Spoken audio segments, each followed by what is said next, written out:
Poor people will rub off on you. Don't even sanitize. Some carry antiseptic for garlic because it's the dry season. It's unclear whether Wendy, my mother-in-law, carries it for that reason or another, but one thing is certain, her actions reek of malice. Mom, let's go home, I said, trying to diffuse the tension. Okay, I understand. Let's go, she replied, her tone distant. On the way home, Mary, my daughter, said something that sent a chill through the air. So, your company's going to go bankrupt? Her words struck like a thunderbolt, her anger cutting through the cool evening breeze. A life marked by love and loss. My name is Sasha James. I turned 55 this year. I don't have a husband. My daughter, Maria, was born 25 years ago, and on that very day, I lost the love of my life. My husband, a company CEO, was always busy but never too busy to love me. He proposed despite my doubts about being a CEO's wife. I thought we could make it work, but fate had other plans. The day Mary was born, my husband rushed to the hospital to see us. He had recently undergone heart bypass surgery, and while it seemed successful, his heart gave out on the way. He never made it back. The delivery room, once filled with the joy of a new life, became a place of mourning. Despite my grief, I had to keep going. For Mary, raising her alone was an exhausting journey. When Mary was young, her preschool teacher reprimanded her for being unkind to a friend. I scolded her harshly, and though she tried to explain, she ended up in tears. Every day was a struggle, but over time, she matured, learning to communicate better. Being a single mother was challenging, and I often faced prejudice. Still, Mary and I made countless precious memories together. A daughter's new chapter. Mary graduated from college and recently turned 25. Happy birthday, Mary, I said, presenting a homemade cake. Wow, Mom, you made this? It's amazing. Thank you, Mary beamed, the candlelight reflecting in her eyes. This might be our last birthday celebration, just the two of us, I said, glancing at the engagement ring on her finger. Next year, we'll celebrate with everyone. Mary had come home days earlier, her face glowing as she showed off the silver ring. David proposed, she announced. Her joy reminded me of my own engagement day.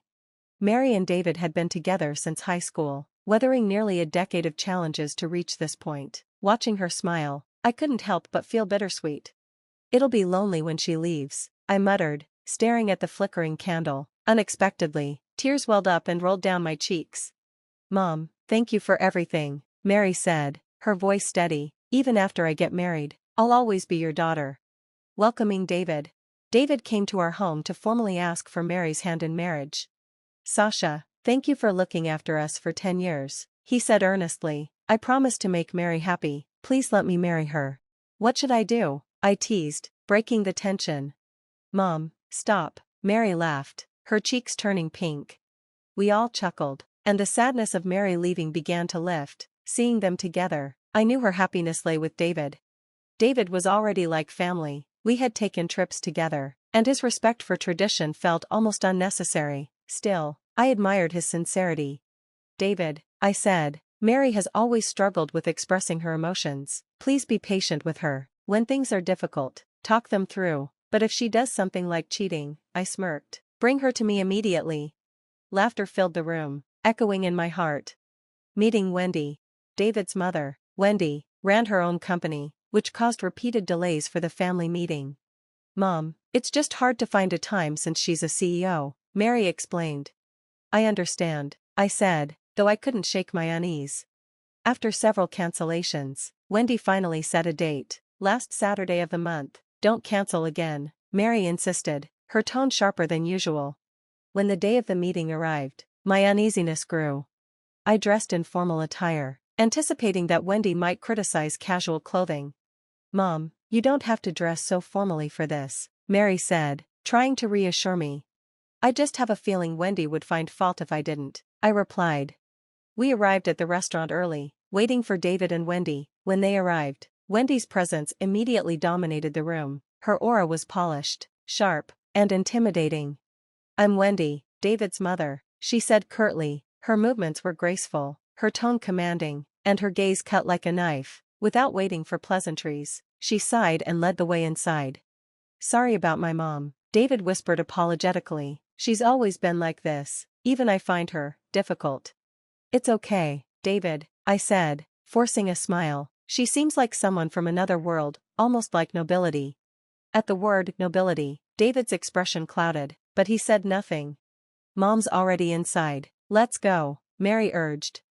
The atmosphere felt heavy as I followed them into a private dining room. Wendy was already seated in the place of honor, her posture perfect and deliberate. Every detail of her demeanor seemed calculated to make a statement. David, sit here, Mary, there, and you, by the door, Wendy instructed, gesturing coldly. It felt like she was subtly assigning me the lowest rank in the room. I've heard you have back problems, Wendy added with a thin smile. You'll need to be near the door in case you need the restroom, perhaps even a wheelchair. Her words were dripping with condescension. Thank you for the consideration, I said with a calm smile, but wouldn't it be better for you to sit by the door? You might need it more. Wendy's face hardened, clearly unused to being addressed in such a manner. No need to worry about me, thank you for your concern, she replied icily, her smile never reaching her eyes. The meal began in stiff silence, broken only by Wendy's smug remarks. Didn't your parents teach you the proper order to eat food? Wendy said, her tone dripping with superiority. You start with soup, then bread, followed by the main dish, and finally the side dishes. It's common sense, and basic manners. She proceeded to lecture us on the importance of this peculiar dining sequence, explaining that soup stimulates digestion. David smiled awkwardly, clearly accustomed to these rigid rules. But this wasn't how I had raised Mary. I had only taught her the basics: don't chew loudly, don't talk with your mouth full, and never walk around during meals. Wendy's elaborate etiquette seemed more suited for a royal banquet than everyday life. When Mary reached for the main dish first, Wendy's eyes flashed with disapproval.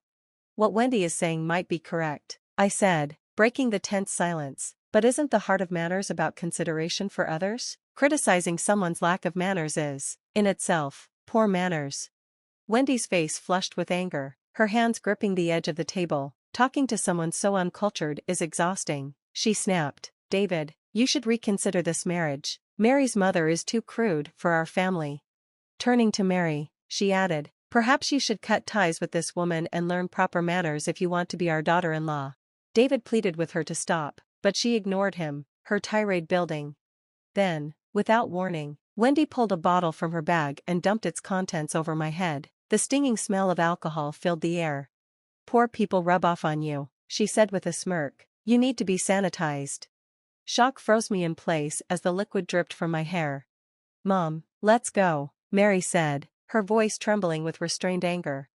Yes, I said, rising slowly, trying to maintain my composure. David stood frozen, his face pale with disbelief. Mary took my hand and glared at Wendy, who simply smirked in return. I'm sorry, David, Mary said coldly, but don't apologize for her. She may think she's from a higher class, but soon enough, your company will go bankrupt. Wendy's smirk faltered as Mary's words cut through the tension like ice. Mary didn't wait for a response. She wiped the liquid from my clothes and led me out. We never returned to see Wendy again. David's apology. Days later, David arrived at our home, looking pale and exhausted. I should have apologized sooner, he said, his voice trembling, but I've been trying to convince my mother to admit she was wrong. She won't listen, so I came to apologize on my own. His shoulders sagged under the weight of his words. Though David wasn't my son, he had been part of our lives for 10 years, and it hurt to see him in such distress. Come inside, David, I said gently. Let's have some tea. You've been through a lot, are you okay? He hesitated before answering, as if gathering the courage to share what was on his mind. To be honest, I've always hated my mom, he confessed. She's always demanded repayment for raising me, always pressuring me to meet her expectations. I could imagine his situation all too well. I was told from a young age that I was the heir, that I had to follow the family's plan, but in high school, I rebelled. She wanted me to attend a prestigious private school, but I chose a public school with a baseball team instead. His face softened at the memory. That's where I met Mary, he said, his voice steadying. She was the team manager. I fell in love with her, and no matter what my mother says, I want to marry her. Please let me marry her. David trembled as he knelt on the floor, tears glistening in his eyes. David, look up, I said, placing a reassuring hand on his shoulder. This isn't about me, it's about you and Mary. Over these 10 years, I've seen how deeply you care for her. If you love her that much, you don't need my permission, you already have my blessing. Tears streamed down David's face as relief washed over him. I trusted David with Mary's happiness. Slowly, he lifted his head, tears streaming down his face. The weight of his mother's actions must have terrified him, making him fear that everything he cherished might be lost. Yet, those tears revealed just how deeply he cared for Mary. David, I said softly, if you truly want to make Mary happy, you need to break free from your past. I understand, he replied, his voice trembling. This is about my mother, isn't it? I nodded silently. I'm tired of living in fear of her, he admitted, his voice growing steadier. My father, who's still in the hospital, was the only one who ever understood me. He once told me that my mother could never see beyond her own ambitions. For his sake, I've made up my mind. I met his gaze firmly. I'll support you and Mary, David, but it's up to you to take the next step. I understand, he said resolutely. I'll do it. The day finally came. Wendy arrived at the restaurant with a sour expression, clearly displeased. What is this cheap place? She asked, her voice filled with disdain as she scanned the humble family restaurant. It was a setting far removed from the elegance she was accustomed to. These are the papers for the adoption, I said, sliding the documents across the table. Adoption? She repeated, her confusion evident. Yes, David is officially joining our family. This is outrageous, Wendy shouted, rising from her seat and slamming the table. He's my only son, how dare you try to take him from me? Her anger quickly turned to venom as she glared at Mary. This marriage is a joke. Mary isn't worthy of David. We are of a different class. We help people like you, not the other way around. Wendy's words grew more unhinged, but I remained calm. Why are you so obsessed with social status, Wendy? I asked. I work with many wealthy clients, but those truly born into wealth don't act like you. Only those who've recently come into money seem this insecure. Wendy's composure faltered, her hands trembling. Don't compare me to those people, she hissed. I was born into wealth. Your actions say otherwise. What are you so afraid of? At the word afraid, Wendy froze. David told me you grew up being told you weren't good enough, because you were a girl, I continued. Her lips trembled. So what? I was born a girl in a family where only men mattered. I had to marry an older man just to preserve my family's status. The bitterness in her voice was palpable, and the truth of her obsession finally came to light. That's why you're so fixated on David being the heir. But if he marries Mary, your family's perfect lineage will be mixed with a... Shut up, Wendy shouted, cutting me off. Enough. The room fell silent as David's father, Brian, entered, pushed in a wheelchair by his son. Though still recovering, he had received special permission to leave the hospital for this meeting. Wendy's face turned ashen. No, you misunderstood, she stammered, her voice unsteady. I never thought marrying you was humiliating. You were just what? Brian interrupted with a weary sigh. Dad says he's divorcing you, Mom, David said, his voice firm. Divorce? Wendy's voice broke. No, please, say something, Brian. But Brian remained silent, refusing even to look at her. Sorry to interrupt, Mary said, her voice calm yet cutting, but we've finalized all the necessary paperwork. Wendy flinched at Mary's words, visibly nervous. Oh, and by the way, Mary added, I own a significant amount of stock in your company.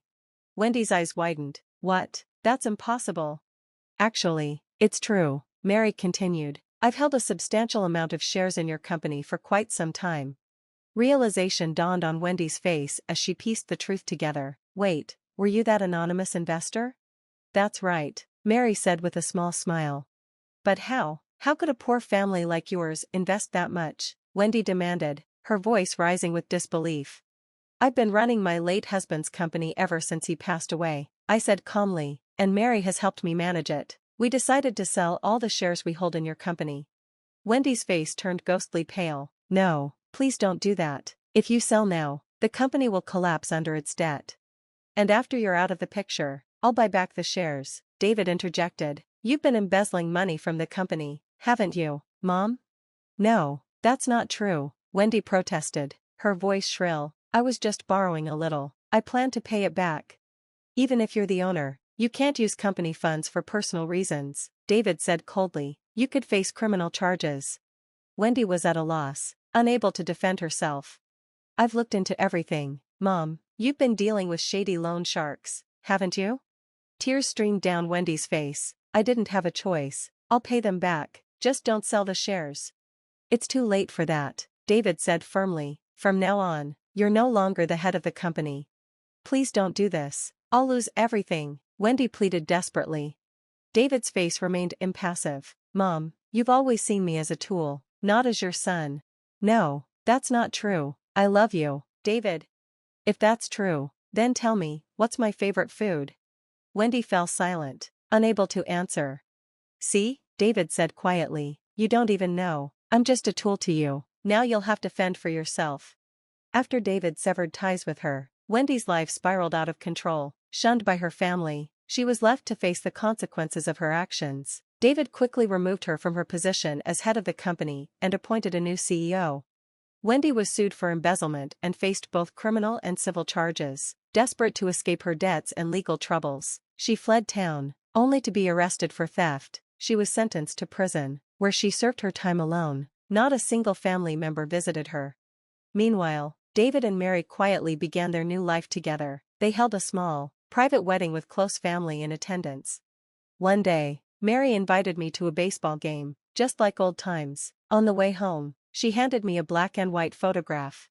Mom, she said with a smile, you're going to be a grandmother. I haven't told David yet. I wanted you to be the first to know. Tears filled my eyes as I looked at the picture. I'm so happy we could go to the game together, I said, my voice thick with emotion. Next time, let's bring the whole family. Mary nodded. From a distance, I watched my daughter, her husband, and my newborn grandchild. What seemed like an ordinary day was, for us, a moment filled with joy and meaning.